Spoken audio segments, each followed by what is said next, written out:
everyone around this time of year has their list, right? What they want for the holidays.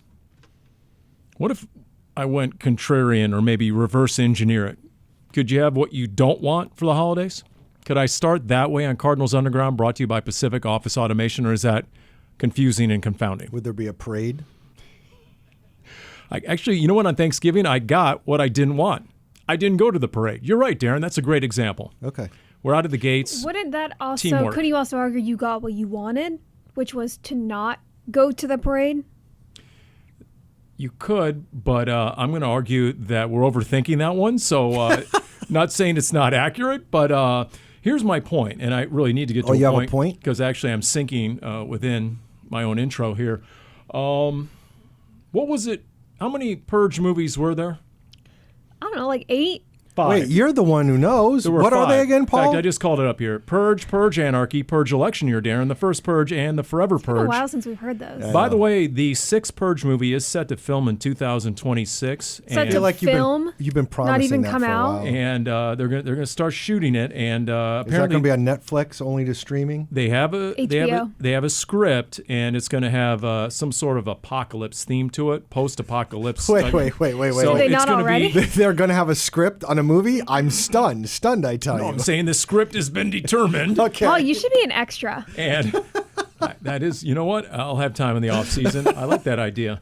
I'm going to figure out a way to get you signed up. So a little prediction: we look into the crystal football. It'll be titled Purge Apocalypse. You watch. That'll be Okay. I'm talking about this holiday season. Yes. How about Playoff Purge 2025, NFL style? I'm talking about a playoff field that does not include the Kansas City Chiefs. I think America wins in that scenario. How about a playoff field that does not include the Philadelphia Eagles? All right. You want a hot take? How about a playoff field without Baltimore? Because America's sick of the Ravens, and Lamar Jackson looks terrible. And you know what? If you want to talk about the second most haughty fan base in the NFL, it would have to be the Bills behind the Seahawks and the 12s. So, you know what? Leave the Bills out as well. Okay. First of all, I'm going to do it. This is my quick hot take to what you were just saying, Paul. Believe it or not, and I may be in the vast minority here. Is there a vast minority? I don't know. It depends. You can check the Gallup poll on that. I would rather see the Chiefs in the playoffs than the Patriots. I've had enough Patriots in the postseason to last me the rest of my life. So, but this is the fresh and exciting No, version, the new and improved no version such with thing. Drake May. no such I thing. thought you had Chiefs Drop fatigue. kick. No, not me. Oh, Paul had Paul, You Oh, have Chiefs fatigue. America has I mean, Chiefs does it fatigue. hurt me if they're not in the playoffs? No, but if them not getting in means the Patriots are in, Nothing says Chiefs fatigue, Danny, like Taylor Swift getting just one cameo on Sunday Night Football. The TV cameras in NBC only went to her one time. So right there, that tells you. The research is in. America is sick of Taylor Swift and the Kansas City Chiefs. I don't know what to tell you. First of all, the Ravens. I don't think the Ravens are getting in the playoffs. Do you? No. The Lamar Bills. Jackson The looks Bills are going to terrible. be in the playoffs. Yeah. I was laughing. I don't think we should loop in Taylor Swift to Chiefs fatigue, but No. Eagles fans, I'll loop into Eagles fatigue, though. The fans. Speaking of the holidays, Eagles fans are sort of like, you ever have like the holiday party or just, like a dinner party, and that couple comes over and they're the Bickersons. They never stop arguing. They're always, going at each other. The Bickersons. That's what Eagles fans are, the Bickersons. after Monday night's game, I'm surprised I didn't see things online of Philly fans waiting on the tarmac for the Eagles to return home with torches lit. That's right. Tony Jefferson, everybody. Yes, that's right. Oof. No, they just Love leave, me some Tony Jefferson. Just leave that for Ole Miss fans and Lane Kiffin haters. You can leave that aspect to it. Are you talking about the Tony Jefferson, or are you talking about the tarmac? Tony Jefferson, fine Oklahoma Sooner. Darren, I'm talking about the tarmac. You know he was an 8th round draft pick. He likes to tell you he's an 8th round draft. Is that what he says? Oh, you've never heard him say I that? never heard him say Oh, yeah. 8th round draft pick. He says I am the great 8th round draft pick. Well, once upon a time, there were 12 rounds in the NFL draft. I mean, once upon a time there were 20 rounds. If Really? we want to go far back enough. Oh yeah. All right. Well, once upon a time, the Arizona Cardinals had a 7-0 lead against the LA Rams. As I segue It was beautiful. into Paul. what just happened. Oh, man, that was a beautiful drive. 5 plays, 67 yards, 2 chunk plays to Trey McBride. That second catch, absolutely ridiculous. as he sort of tipped it to himself, took a hit, actually corralled it. According to PFF, knock on wood, he has yet to have a drop this year, Trey McBride. No shocker to all of us who have seen every single snap of every single game. And then Michael Wilson on the business end of a 19-yard strike. I guess the question is, what worked so well in that first drive, why was that not sustainable the rest of the game? It's a great question, Paul. I get it. It's a game of adjustments, and Chris Shule and the Rams D, they're over there making adjustments. But, man, at that moment, you're thinking, you have two of the better pass catchers in the NFL right now. Why wasn't that more sustainable over the course of the game? There is no good answer because as the game went on, the pocket was collapsing much quicker. Jacoby Brissett had a hand in his face or was getting hit as he threw the ball much faster. The run game was non-existent. Brissett was the leading rusher, which is not what you want to have, especially when the quarterback is not the most mobile, and those are just from scrambles. It wasn't able to continue. And as time went on, the Cardinals lost steam and the Rams gained it, and that's not a great recipe. It is frustrating because you saw those sparks and you saw them early on. And there were moments, Michael Wilson had 2 great touchdowns. There were times where the Cardinals moved the chains, relying heavily on Wilson. It's also a pretty banged up offense. And that's not an excuse. That's every team at this point in the NFL. But it all starts in the trenches. And the right side of the offensive line already had experienced some changes with your starting right guard and right tackle dealing with injuries. And then left guard Evan Brown didn't play for personal reasons, and left tackle Paris Johnson Jr. left the game with a knee injury, and as soon as he came out of the Blue Medical Tent was immediately ruled out and did not return. So now you've got a rookie in Josh Fryer playing left tackle. I'm not saying this was on Fryer by any means. I'm just saying you've had a pretty banged up offense, and you only had 2 active receivers on the roster going into that game and had to elevate 2 more who hadn't played with the Cardinals all year. That's a lot of toughness to overcome against a very good Rams team. And once you get down, and then all of a sudden they can pin their ears back and forget about the threat of a run game. They don't even have to respect the run because they're up 2 scores. So as Lorenzo Alexander said on Red Sea Report this week, once it was 24-10 right before the half, that's a tough deal. That's a tough dynamic at that stage. You can't. It was 17-10. Matt Hawk as a awesome punt. 57 yards, down at the 8-yard line. You just can't give up points there. You can't. There was like a minute 42, I think, on the clock. You cannot give up points. And not only did they give up points, but you end up giving up a touchdown. The Rams get the ball back to start the half, and that's a tough way to go. Not only giving up points, the Rams scored on 1-play drives twice. So we're talking about a banged-up offense. It's a bit of a banged-up defense, not nearly to the extent of the offense, and they couldn't get the job done against L.A.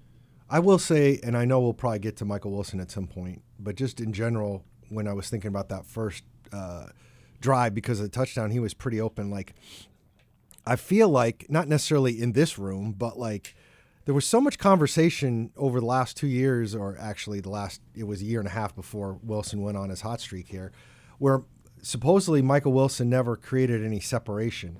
And I feel like half the time Michael Wilson creates lots of separation when you kind of go back and look at his routes, even the balls even on the plays he's not getting the ball, he's pretty open.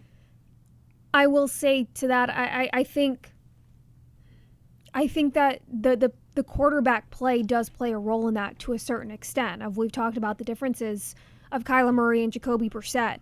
And not that one is necessarily better or worse, but Brissett stays in the pocket for a long time, right? Murray has the ability and he has the skill set to be a threat with his legs. So he can scramble out of the pocket and he can make plays happen. We've seen it. We've seen the Murray magic time and time again. When you're talking about timing with the routes, I do think that plays a certain role with the separation we're seeing from the receivers is quarterback is staying in the pocket on average a little bit longer and then letting the ball rip. And I think that is part of what we're seeing. You know, Jacoby Brissett uses the word trust when he comes to Michael Wilson. That's something they built here recently, especially over the last month. Did Kyler Murray ever have that sort of trust to throw it? When in doubt, throw it. He'll make a play. You know, he's covered. No, he's not. There's only one guy there. He'll find a way. Throw it to him anyway. That's what happens from the great, right, quarterback receiver combinations when you get that sort of chemistry and cohesion, and he just never got enough targets. It's sort of the chicken and the egg. You're not going to build that trust unless you get more targets, but you're not going to get more targets if they don't trust you. And so there was some of that going on, I believe. Look at the targets that Michael Wilson has received in the 3 games where he's been wide receiver 1. I mean, it's been absurd, right? He's gone 18, 15, and 16. Well, and like you said with the trust, why are you getting the trust? Because you're making the catch. Like, again, there are many times when he's open, but there's been some contested catches where, like, the second touchdown catch, I'm not really sure how he came down with the ball from our angle in the press box. The ball kind of disappeared, and then it's always one of those plays where you're waiting to see the ball if it's going to squirt away, and then when it doesn't, reminding me a little bit of the Hail Murray with DeAndre Hopkins. Right. Though you're far enough away where the ball goes up, and when it comes in, you're waiting to see the ball squirt out, and then you have that moment where it's like, wait a minute, it never came out. He had to have caught that.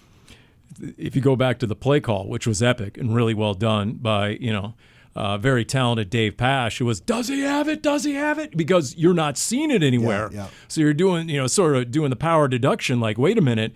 And if anyone's going to have it in a mass of 4 bodies, it's the one receiver with the giant hands of DeAndre Hopkins. But even Wilson's, like, again, that last, it was only one-on-one coverage, but I still didn't see an angle where he was going to get the ball, and then all of a sudden it was a touchdown. Well, listen to Jonathan Gannon after the game when someone asked him about the unbelievable game that Puka Nacua had, and JG said, well, he got targeted even in coverages where he shouldn't have been. There was almost a level. It was a level of surprise that Stafford. Fitz-esque. Yeah, Stafford even went to him because he was so covered. And they actually had the strength of the defense shifted towards Puka Nacua. He still got the target, still got the catch, still got the touchdown. There are some Nacua plays where you just have to say, just a great play. Not necessarily on the defense missing an assignment or playing poorly, just that good of a receiver, that good of a throw by such a good quarterback in Matthew Stafford. And then going back to the game itself, and we'll get into Michael Wilson a little bit more in depth, but going back to the game itself, the comment that Jonathan Gannon made on the radio side afterwards about, what happened after that first quarter, and his words, the wheels came off. And then you begin to wonder, okay, why? Why were there a pair of first-play touchdown drives, one-play touchdown drives by the Rams? Now, we did ask that question on his TV show Game Plan this week, and he basically attributed it to, we didn't fit the run right. And then, Nacua made an unbelievable catch on another one, in traffic. But if you want to go beyond that and just the defense in the bottom fell out, there's always that theory that, okay, one side of the ball has to believe in the other side of the ball. And if that belief isn't there and one side loses belief, then look out below. And so once you're down 2 scores, and Dani, you mentioned the offensive line, and we had Yelda Froholt as our post-game radio guest, and I did ask him, Yelda, you started the game with a retooled right side, and then during the game you look over and you got 2 brand new guys, one guy making his first start ever in the NFL at left guard, and then an undrafted rookie getting his first snaps ever in the NFL at left tackle. What sort of challenge is that? Well, we all know what the challenge. I probably shouldn't even ask the question. It's a rhetorical question. It's the degree of difficulty is absurd, but players know players, and so if they know, like, oh boy, this is going to be a struggle against the number 2 scoring defense in the league, the Rams, and we're undermanned on the offensive side, then that's usually a formula for where things can get sideways fairly quick. Not to mention the Rams' defense, that defensive front is one of the best in the NFL, especially when it comes to stopping the run. So if that's an area of this offense that was pretty banged up, which it was, that's an advantage for the Rams. Even going into the game. Now, again, there were moments where, okay, some pressure. Brissett has looked good. He's been accurate under pressure since he started week 6, which has been helpful for this offense. The tricky part is they're going to have to do it all again this week. The Rams are a very good defense, yes. Houston's defense is the number 1 defense in the NFL. You can't even argue that they're not better than LA because the numbers say that they are. So this is going to be a second straight week where this offense is going to have to try and figure it out. And there's big question marks around Wednesday. We're recording this on Tuesday. Wednesday is day 21 of Trey Benson's practice window being opened. So Wednesday marks the day the team has to make a decision. They're either going to activate him to the roster or leave him on an IR for the year. And even if they do activate him to the roster, that just means he can practice. Doesn't mean he's going to be healthy to practice or play right away. Well, and when you talk about questions, and nothing's been said other than a national report, but it does not look good for Paris Johnson playing at least this week, which means you're probably talking about having Josh Fryer, the rookie, at your left tackle. So, or do you flip Kelvin Beachum over to left tackle? And then what, you put Fryer at right tackle? Maybe. I don't know if it makes a difference when you have two premier pass rushers on either side, two guys who can flip to either side. I don't know if it, in this day and age, makes a difference. It's going to be, not that the Chiefs have been great this season, but they did not look good offensively. Now, it was really cold in Kansas City, and there were about 1,000 drops by Chiefs receivers this weekend, or on Sunday night. But as Lorenzo Alexander also said, there's usually a connection between how hard-hitting a secondary is and how many drops a receiver crew makes. And there were some big hits by the Texans. Are you referring to the Rashee Rice hit from Petrie? Yeah, exactly. And then the other two corners they have out there are premier corners in Derek Stingley Jr. and Kamari Lassiter. They have a really good secondary. In addition to, all three levels of that defense is stellar. So I guess, and this goes back to Michael Wilson. I threw this out with Craig Grillo and on Cardinals Cover 2. Do you, effective immediately, if you haven't already, change the identity of your offense? You're missing your top running backs. Gaining traction in the run game has been really difficult. Oh, you already have. You're no longer a run first. Weeks ago in Dallas. That started in Dallas. So Lorenzo Alexander pushed back on that. He said, you can never, in this day and age, you still have to stay balanced with the run in the back. Whoa, your two best weapons by far are your two pass catchers. But have they done enough to game plan, accentuate, really stress pass first, run third? See, to me, your identity is how you play. That doesn't mean you stop trying to run the ball. I agree with Lorenzo to a certain extent, but they're throwing the ball 45, 50 times a game. That's your identity. You can sit here and say you don't really change or you shouldn't change. I don't really understand the point if, again, like you said, Paul, your best weapons are at this point number 14 and number 85. What you're going to do. All we hear about is like what you want to do is get into manageable situations. Well, if you run it on first down and it's now 2nd and 10, like what have you accomplished? Now, you still have to try and run the ball, and I still think there's going to be moments where you can try and do that, but I don't think there's going to be much of a choice, quite frankly, in terms of what they're going to need to do. The fear is against this team, the Texans, is that if you drop back too often, as good as the Rams are, like how much danger are you putting yourself in terms of instead of being 2nd and 10 on a run game, it's 2nd and 16 because of a sack. For example, the Rams went 32 or 35 straight plays without ever reaching third down. Why? Because they were 2nd and short, and the entire playbook is open on 2nd and short. It becomes that much more difficult to defend. So, and Craig Grillo, every once in a while makes a really good point and blows my point out of the water. He said the one win Jacoby Brissett has is the game where he had the fewest pass attempts against Dallas. He had only 31 pass attempts, and it was a much more balanced run-pass distribution. If you look at the numbers across the league, across quarterbacks and different teams, that is what you're going to see. That's not just a situational stat with Brissett and the Cardinals. More times than not, when a quarterback isn't throwing as much, they're going to win more games because you are keeping a defense honest, because you're likely not playing from behind, yes, at least not significantly. That's a bigger reason to me. Right. It's so nuanced to say, oh, well, the Cardinals have changed their identity. The Cardinals have been playing from behind majority of these last couple of games, which means they don't have the luxury of running out the clock and trying to wear down a defense in the run game.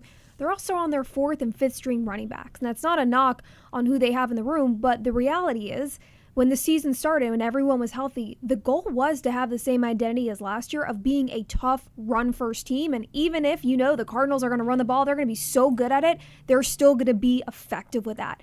Even when they had a healthy James Conner and Trey Benson, whether it was on the offensive line, whether it was on the running backs, all the above, bringing in the plays that were being called, this run game was not as formidable as it was when last season ended. So from the start, the identity has not been a run-first team, which sometimes is okay if you don't have that, right? You don't want to force it. Do you want to be balanced? Do you want to be able to run the ball, to open up the playbook, to wear down a defense, to control the line of scrimmage and the clock? Absolutely. It's just not where the Cardinals have been the last couple of weeks. I'm going to be a Robert naysayer and just say that the Dallas game, one, you guys just mentioned it. Here we go. The Cardinals were ahead almost the whole game. And two, you were playing just an awful defense. I'm like, that defense couldn't, especially at that point, couldn't stop anything. And we're saying, I think what's going to happen is you're going to go into Houston, and when the game starts, they're going to try and run the ball a little bit. And can your defense, which did not play well against the Rams, can they keep it close against the Texans? And if they do, it's going to look a lot more balanced. And if they don't, it's not gonna.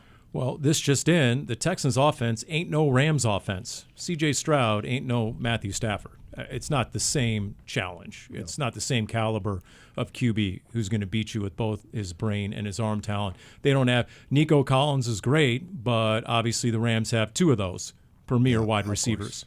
So and they've been really banged up at running back as well, the Texans. So it's a better defense than the Rams, which is saying something. It's the best defense in the league. It's a defense that, heck, could get them all the way to the AFC Championship. I mean, they're playing that good.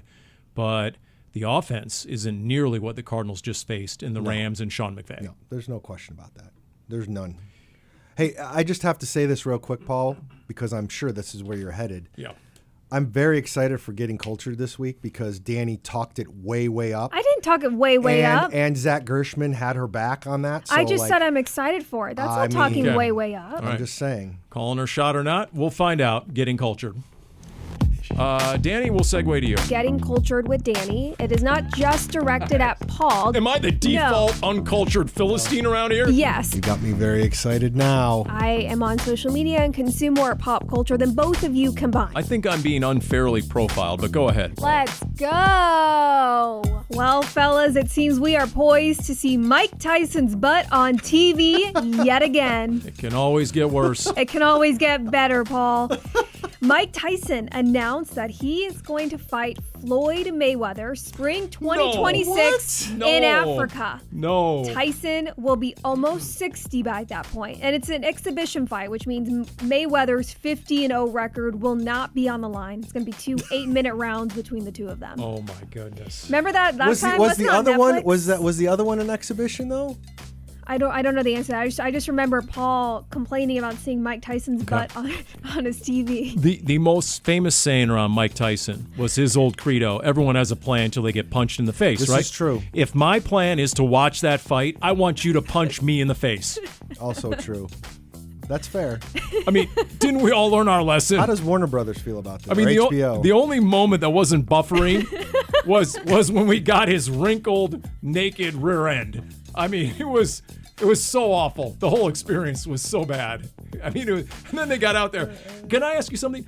Was the last fight against Jake Paul not an exhibition? Because they came out there and there was less action than an NFL game in August. I mean, it was so losing bad. Control here. She's got a whole Getting Culture so horrendous. and I don't know if she's going to be able to finish. I mean, was there ever a class Okay, action so lawsuit filed according to the for that World programming? Wide Web, the fight was initially announced as an exhibition, but the Texas Department of Licensing and Regulations later approved it as a sanctioned professional bout.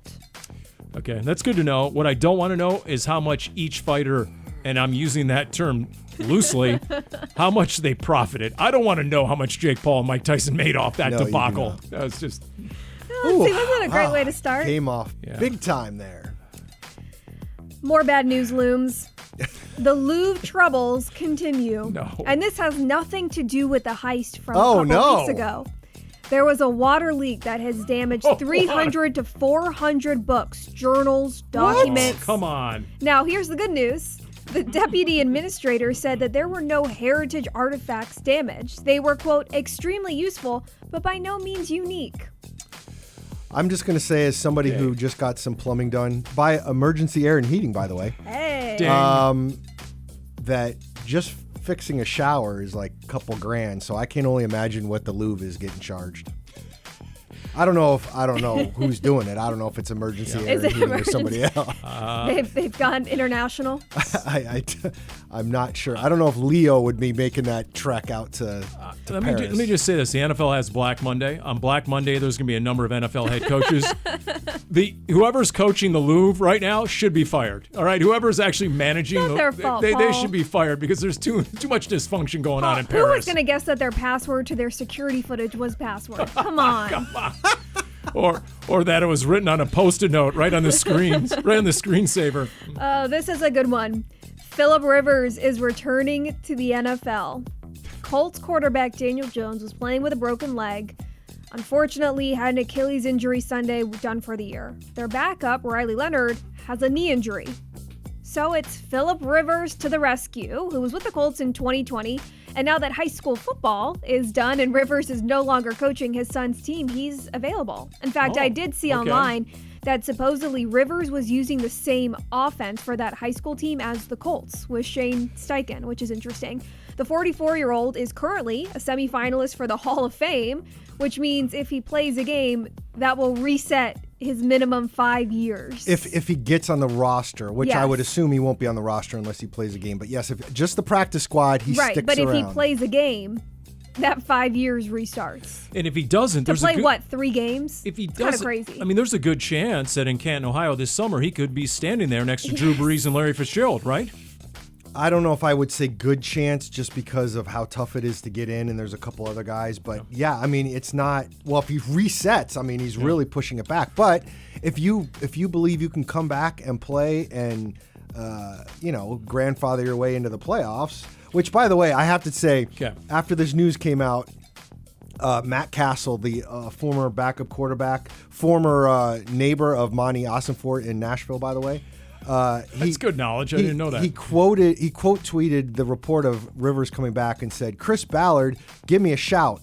Arms ready, less kids, and not a grandpa yet." So, okay, first off, to your point about the playoffs, another reason we need the playoff purge 2025, right? No KC, no Baltimore, no Buffalo. Put Indy in there with Phillip Rivers. That'd be a win. Number 2, when did high school football start trumping the NFL, right? Teddy Bridgewater didn't come back until he got ousted out of his high school gig. This just in, Darren, you might want to tweet this out. After winning the San Diego City title, Carson Palmer is going to come back to the Arizona Cardinals now that the high school season is over.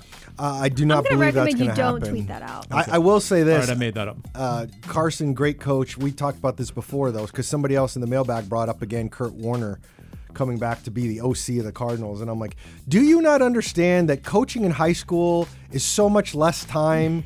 These guys don't want to coach and take the time. They don't. And ending on a high note, as of today, Tuesday, December 9th, we've done it. The 3 of us. We have really made an impact. Chili's Skillet Queso is officially back. Your voice matters. You've both been cultured. You're welcome. All right. I still don't know what is it? The chili queso? The skillet queso. Skillet queso. Wait till she brings one in. See, I think quesadilla, but it has nothing to do with a quesadilla. So a queso is nothing. Are you asking me to explain the difference between queso and a quesadilla? No, let's move along. Here we go. Good call. Yeah, all right. That was a good getting cultured, right? Yeah. It was solid. Yeah, it was. Especially with you laughing as much as you did there. Because Paul almost lost his You know what? If I just bring stuff. up Mike Tyson's butt, I just know I'm going to get something out of Paul. Okay. Clip. That was premeditated. I think she's playing to the editors. She's playing to Omo and Cody right now. She's now actually playing to get into the intro to the game day coverage. I think that's what's happening around here. Yep. Yeah. All right, made my day. So we had breaking news there. The skillet queso, Mike Tyson. And then there was also the breaking news end of last week. Kyler Murray shut down for the rest of the season. All right. Not exactly, epic, shocking news. I think everyone was wondering exactly what the timetable was. So now we find out. What do we make of it?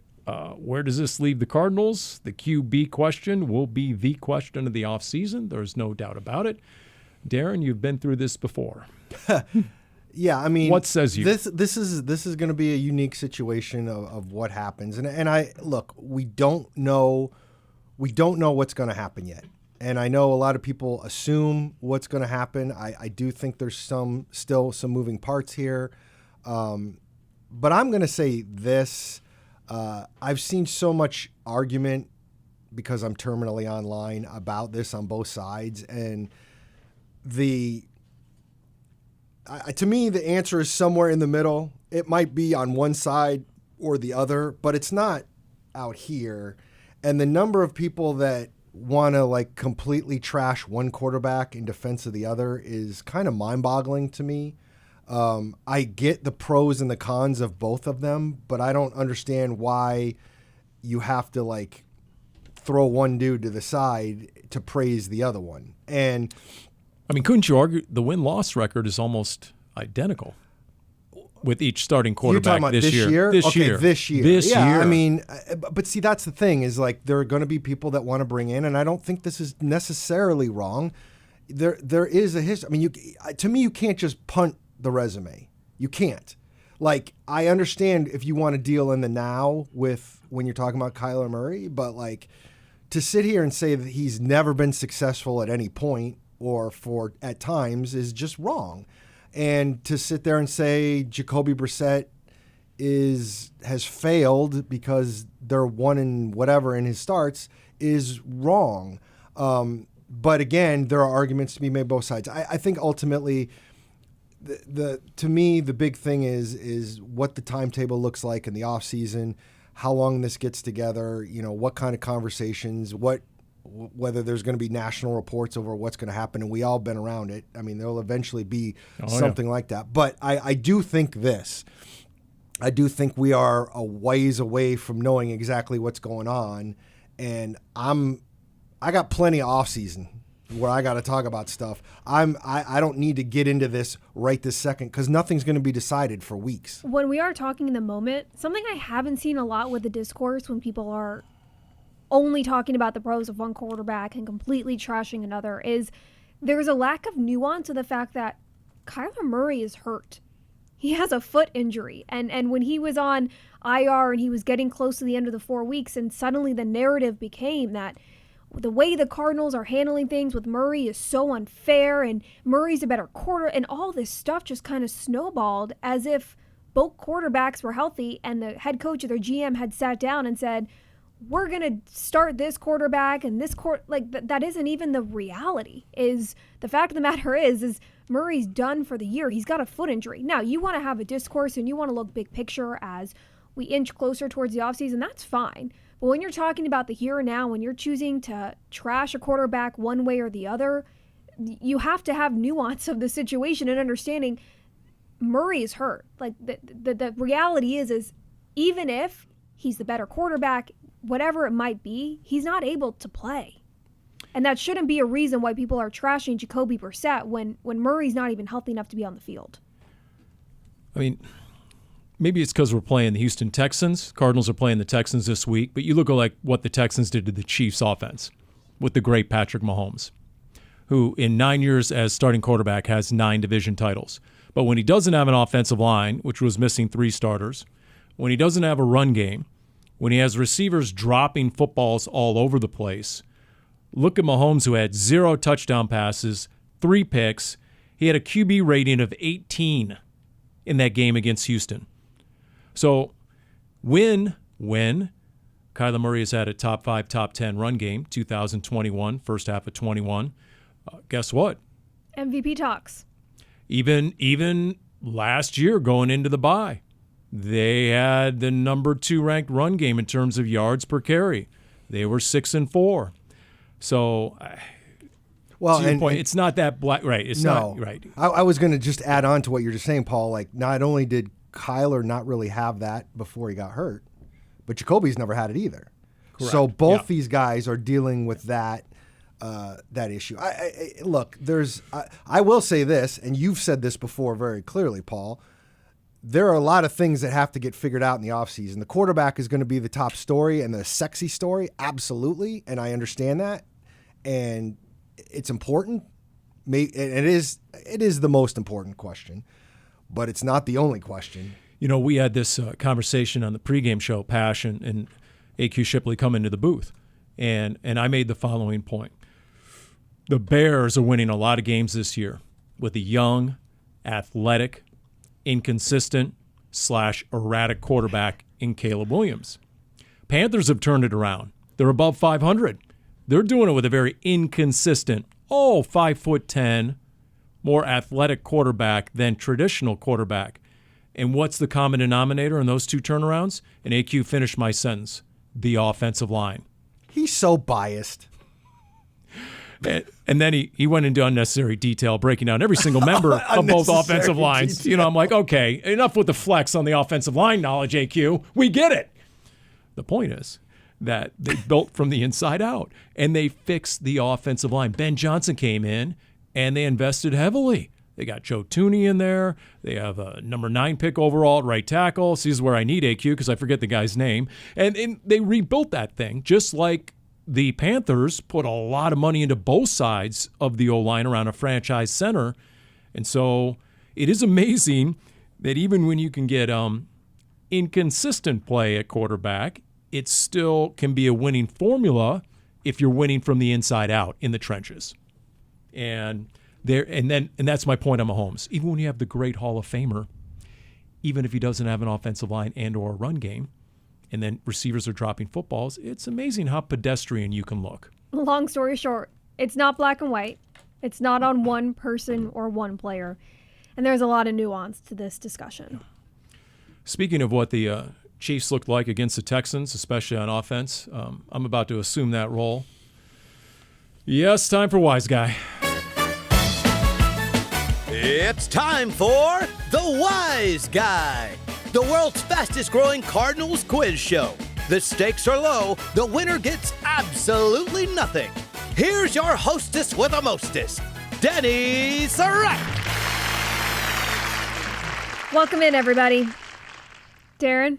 I'm going to cede this to Paul because he's always complaining that I'm... no. So I'm going to let him pick first. Oh, no. Paul is always complaining about the questions and the order. Wow. You know, the sobering reality is I've been told people like to watch me lose. No, Anyway, they did not we'll say that. go. Who said that? I'm not picking 3 ever again. I tried to go contrarian last Buddha. week. And so I'm going to go in honor of Mac Wilson Sr. Give me number 2.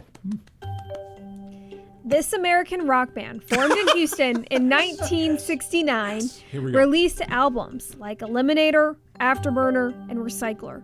They rose to mainstream fame in the 1980s, boosted by MTV and the distinctive custom hot rods featured in their music videos. ZZ Top. Oh, so Correct. easy. Did you know it before the end? No. Oh, okay. I didn't know the names of the albums. As soon as they did the names of the the albums, I'm like, oh, No. I know them. Okay. I'll take I'm going to take number 3. 2 quarterbacks have thrown passes for both the Cardinals and Texans. Hoping Darren lives to regret taking number 3 like I have the last 4 weeks in a row. One was Brian Hoyer. The other spent 4 years with Arizona before leaving in 2010 and recorded a win in his only start for Houston in 2011. I really should know this. You really should. Could you repeat the question one more time? Yes. 2 quarterbacks have thrown passes for both the Cardinals and Texans. One was Brian Hoyer. The other spent 4 years with Arizona before leaving in 2010 and recorded a win in his only start for Houston in 2011. Is it Josh McCown? It's not. Oh, my God. How did I All not with the know opportunity to Wow. steal. I'm going to Wow. be really And upset this at is myself. you are going to be very Wow. upset. I'm going to be around for a guy for 4 years, and I couldn't remember who it was. 4 years? And he Oh, left God. in 2010. Son of a biscuit. Leinart? It is Matt Leinart. Oh, my Paul with the goodness. steal. Going to be That beating was yourself up over that an one. incredibly horrible move by me, and now Paul is going to beat me. Paul, question 1 or 4? You know the first name that popped into my head early in that question? Stony Case. Anyway, go ahead. How did I miss that? Question That's 1 or 4. ridiculous. Let's see here. I'm going to go 4. This musical group was formed in Houston in the late 90s and rose to fame with hits like Say My Name, Survivor, and Bootylicious. Apparently we're keeping up with the Mike Tyson theme. No. Paul, I was raised on this music. I never have listened to a song called I'm not saying it because it'll end up in the intro. Oh. Okay, I'm going to pull a Darren. Repeat the question again, please. This musical group was formed in Houston in the late 90s and rose to fame with hits like Say My Name, Survivor, and Bootylicious. I got a chance. Destiny's Child. Son of a biscuit. Correct. How about that? They are from Houston. Here we go. I will say Beyonce. that much like Trey McBride talking about that block a couple of weeks ago, this is going to eat at me. Let's do question 1 just for funsies, Darren. All right. This former Cardinals wide receiver who played for Arizona from 2010 to 2013 appeared in 6 games for the Texans in 2021. He was known for giving a military-style salute after touchdowns as a tribute to his alma mater, the Citadel. Andre Roberts. Correct. Paul, you got the win, 3-1. Darren's Congrats. a little forlorn. I can't believe I missed Matt Leinart. I should. I really can't believe that either. Stupid am I? Can I answer that question? Careful, he's still your boss. I really should act like I've been there before, but I already filled in my little slash marker. Hey, so did I. Because it was so lopsided, so I filled it in right over there. Well, so, then I'm going to make myself feel better. Oh, boy. Paul and I both went 7-6 this week, and I knew I was having a poor week. But Dani, you kept saying, did you take some swings this week to try and catch up, or what happened? Because you went 4-9. It was definitely not my best week, and arguably might have also been my worst. I don't think I took a lot of swings, right? But I took Philly over LA. Yeah. I guess I did take a swing. I thought New York was going to beat Miami. Okay. Who was Thursday night? That was Detroit, Dallas. I missed that one. I missed that one too, though. Right? So You missed most of them. So I did, but Right. you know what is making me feel better is the fact that at worst I will come in second because Paul cheated with ChatGPT that 1 week, so he's eliminated. Absolutely not. well, They're current still standings- investigating Danny's week 2, where she out of nowhere went Are you 12 serious? and 1. I just went 4-9, and you're still she- trying to have but- this witch hunt out But on me. it was the week 2 where she out of nowhere she went 12 and 1. Like, how did that happen? My steroid-free record is 125-69. Paul 122-72. Dani 117-77. I still have a couple weeks. It's true. Okay. I just want to have 1 week where I make all these picks and I tell Cody, I feel pretty good about this because Really? I haven't done it yet. The Yeah. last 3 weeks, I sent him a message going, just take them. Okay. How should the Cardinals feel? Here's my segue going against the Houston Texans defense with a revamped offensive line. A Houston defense that against Kansas City had 3 picks, 7 passes defensed, 2 sacks. They allowed only 10 points. They're number 1 scoring D, number 1 total D, top 5 in every other category. And whereas a lot of teams might have an elite pass rusher, they have 2. I mean, again, I think the key to this game, and again, Run the Wildcat for 40 snaps. We're late in the season. The Cardinals aren't going to the postseason, so you're trying to play a little bit of a spoiler. And the Texans are desperately trying to stay in the wild card race because the Jaguars keep winning. I think if the Cardinals defense, which again didn't play well last week, if they can do something against this Texans offense and keeps it close, I think you can make some things happen. I like that. 2 years ago, of course, he was a rookie. Cardinals picked off C.J. Stroud 3 times. And at that point, I think he only had 2 interceptions all season, and it was later in the season. Now, he did lead a late game-winning drive, and they won like 21-16. It was a close game, but And it was yes. loud. That was my first time at NRG. There are very few. Now, look, there's a roof, so it's closed. But I just remember being on the field those final few plays, and it was one of the loudest stadiums I have been at. Yeah.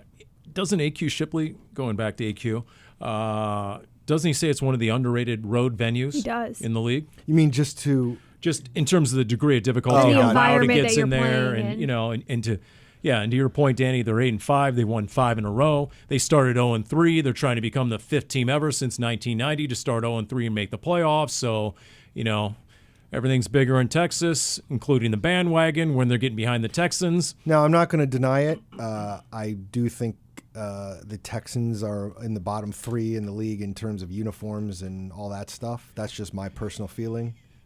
What is it specifically you do not enjoy or respect about the uniform? I don't love their logo, but more importantly, their colors are all, I don't know. I do like when they wear the red helmets, though. I do like the red helmets. I do like that. And if they kind of go all red, but the dark blue, it just doesn't do it for me. Here's the bigger question. The Patriots throwback uniforms they wore recently are way better than the current iteration of the Patriots I agree uniforms, with that. right? Well, first of all, for years it's looked like a USFL team, right? I'm old and nostalgic, so I love the fact the Bucks are going to do the creamsicles this weekend. I love it when the Broncos wear the Orange Crush stuff and their old helmets. I like the old Seahawks uniforms. And maybe that's one of the reasons, like, the two uniforms that I don't vibe with at all are the Titans and the Texans. And maybe that's in part because I did love the old Oilers uniform so much, and you had two teams that potentially could have worn them, and neither one does. That's just so frustrating. Gotcha. Okay. You know what else is frustrating? When the Houston Texans get to exist in the AFC South. You realize DeMeco Ryans, since hired in 2023, his division record is 13-4 because they're playing in the stinking AFC South. Well, I mean, they do. As opposed to the NFC West, that right now now has 2 10-win teams and a 9-win team. I'm okay with them being in the South. They're pretty South. I'm not taking issue with the geographic Some people would location. argue- I just thought that was odd. I mean, Some people they're not going to argue- play in the AFC North. I'm talking about the state of the division. Some not, people not argue which that division they're Texas in. is not part of the South. Well, people in Texas like to argue that you're all your own thing and Yeah. whatever. That's a whole different podcast that we don't want to get into right now. Actually, you know what? It kind of sounds like a certain college football program that thinks they're holier than thou and might be our intro into winning behavior. I see you, let's go! Can you display winning behavior? You have to consistently display winning behavior. That's winning behavior. You got to define what winning behavior is and hold people to that standard. Yes. That was a good segue there, Paul. And yes, I am talking about Notre Dame. Notre Dame has always wanted to have their table for one in college football. Well, now you have it. And guess what? You're on the outside looking in. They turned down the Pop-Tarts Bowl There's, with edible trophies. there's a lot of nuance here, but mostly it's that I'm sure if you're a Notre Dame person, you're very upset. But for the vast majority, not vast minority, but vast majority of us, Yeah. tough tiddlywinks. I mean, look, I get it, but like this is why you schedule what you're supposed to schedule. If you're only going to schedule a couple tough teams and then you're not in a conference, so you can't win a conference, and you're going to lose the only 2 tough teams you play. And it comes down to you versus a team you lost to. And or you still won't join a conference for the automatic or guaranteed bid. And I've seen a couple people talking about this. The most hilarious part about this was that Notre Dame AD talking about how they're upset that the ACC kept pushing Miami over them when they're in the ACC, except they're not in football, just in everything else. And I'm like, okay, this is football we're talking about. And number 2, if I'm the ACC, like, okay, great, you're in our conference, but like if you're going to say we're so strained and maybe this is going to cause ruckus, then you can take all your Olympic sports and leave the ACC. It's not going to hurt us. We certainly don't care about basketball. I've said this before, I'm not a big college football fan, right? I keep up with it to a certain extent. It is just, it's a totally different animal in a lot of different senses. And the fact that, you know, I do feel for the players of, okay, yes, you didn't make the playoffs, but now you're going to deny your players the opportunity for one final game together and to go out and play a bowl game because you want to try and prove a point that's probably not actually going to prove much of a point anyway, right?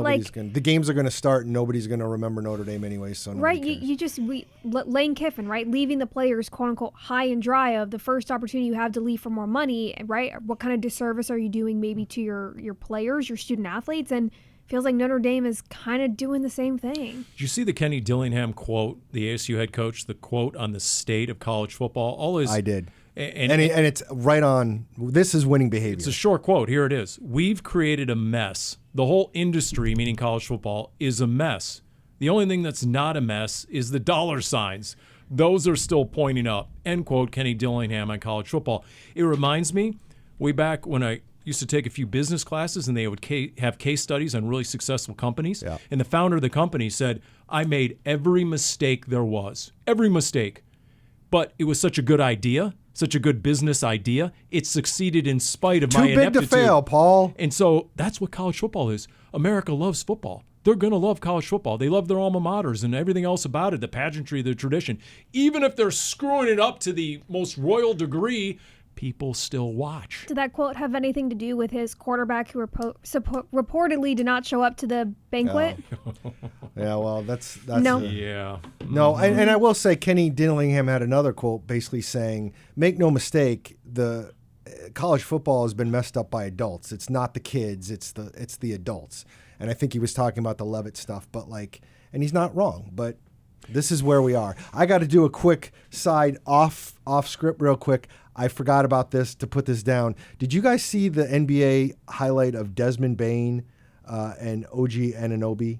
No. So Desmond Bain plays for the Orlando Magic. OG Anunoby plays for the Knicks.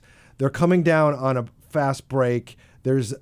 Bain is trailing. His teammate is going in for a layup. OG Anunoby is trying to block the shot. Bain is trailing. There is a block shot. The teammate and OG Anunoby tumble into the whatever front row, the baseline. The along there, baseline, okay. right where The under padding. the basket and the Yeah. padding on the basket. They're both well out of bounds. The ball comes down, somehow stays right in bounds. Bain grabs it. Now he's not falling. He's standing in bounds, has the ball, and then wings it at OG Anunoby out of bounds and hits him, and then points the other way like it's off him. And the ref goes, "Yeah, it's that way." And I'm like, "What just happened?" I don't even think Desmond Bain got a technical foul for it, but I mean, yes, it was off OG Anunoby, but he literally didn't. I mean, he had control of the ball. He had it for a moment. Full control. It wasn't like I got to tip this out of bounds. So in football terms, it would be unnecessary roughness. Oh my God. Impulsive thoughts winning. I think the most winning behavior was OG Anunoby standing up, and he got in his face, but he didn't push him or anything. I'm like, if some dude had done that to me and pick up basketball, not Yeah, good. But the sort of fines you incur if you do that in Also the NBA. true. Okay. All right. Let's get back to messing up and being messed up. That would be the segue into the last two items here on winning behavior. Jalen Hurts, 2 turnovers on 1 play. That was -4 fantasy football points, that one play, because he technically turned it over twice. Interception, throws the interception. And then lost the fumble. The return comes back. The Charger gets hit. The ball is loose. Jalen Hurts grabs it, has control, tries to move it forward again, gets hit, loses the fumble. That is... By all and everybody was trying to look it up last night, and you can only go back so far. But as far as anybody knows, that's the first time that's happened. While I might not be doing well in the picks, props to me. I made the playoffs in both of my fantasy football leagues. Thank you very much. Of course, I forgot to check my roster. I had 2 players on bye, lost by 9 points, and got kicked out of the playoffs, as I was informed a little too enthusiastically by Dani earlier in the day. I'm not even in that league. Drunk raccoon in Virginia liquor store. There's a First of headline. all, always understand that whether you're a raccoon or a normal human being, peanut butter whiskey is awesome. That's facts. That's fact.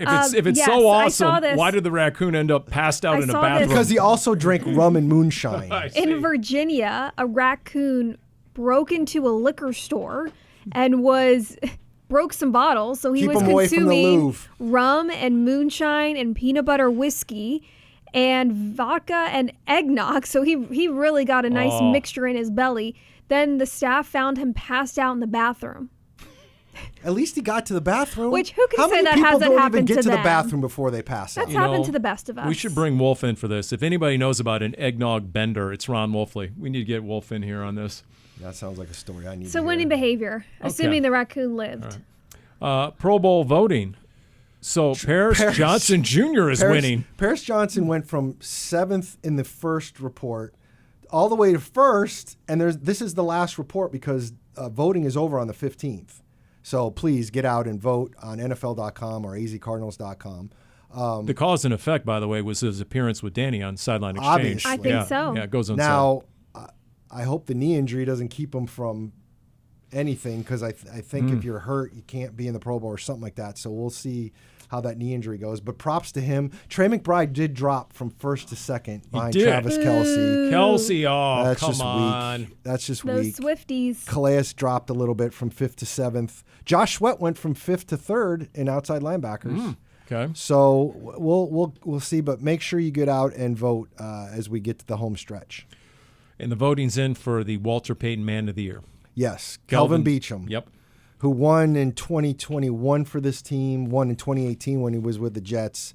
He is all about the community all the time. He could probably win every year. It is one of the most, if not the most prestigious award in the NFL. It highlights extensive efforts in the community and to give back. And no one does that more than Kelvin Beachum. He does it without the cameras consistently. And he's helping provide clean water. He's helping end hunger. He's helping provide minority access for young students to access with careers within STEAM of science, technology, engineering, arts, and math. And he does it with his family. He gets his kids involved and with his teammates. So Beachum has that Walter Payton Man of the Year helmet decal on his helmet for the rest of the year, and he also gets a $40,000 donation to the charity of his choice. Nice. That is a double ding. And what's even more heartwarming is to hear him explain how many young players have followed him. And how he was that guy once upon a time. And I forget the Pittsburgh Steeler who showed him the way, but a lot of players have it in their heart. They have that intent, but okay, how? Where? In what way do I actually make this happen? And so, you need someone to sort of show you the way. And that, to me, is one of his great lasting legacies. Everything Dani just cited. But if he can get a half dozen to a dozen or more young NFL players to follow in his footsteps, that's a great legacy. I don't know. I don't know if he has a great chance at winning the NFL award because usually that goes to a really high-profile on-field player, and there's some usually guys, in their last season. There's a lot of guys like Max Crosby, the left tackle for the left tackle for the Eagles, who's having a great year. Not Lane Johnson, but Mailata. Mailata. Yep. There's a couple of guys like that, so it's going to be tough, but. You think of NFL honors, you've got Beachum up for the Man of the Year. Buda Baker, again, is up for the Art Rooney. Three-peat. Sportsmanship. He's a finalist for the 3rd straight year. And then, of course, you mentioned Fitz being in there for potential Hall of Fame. So there could be some things. Yeah, okay. All right, any final words on going into Houston? Anything about what you're looking for this week in particular? Any projections, predictions, any other...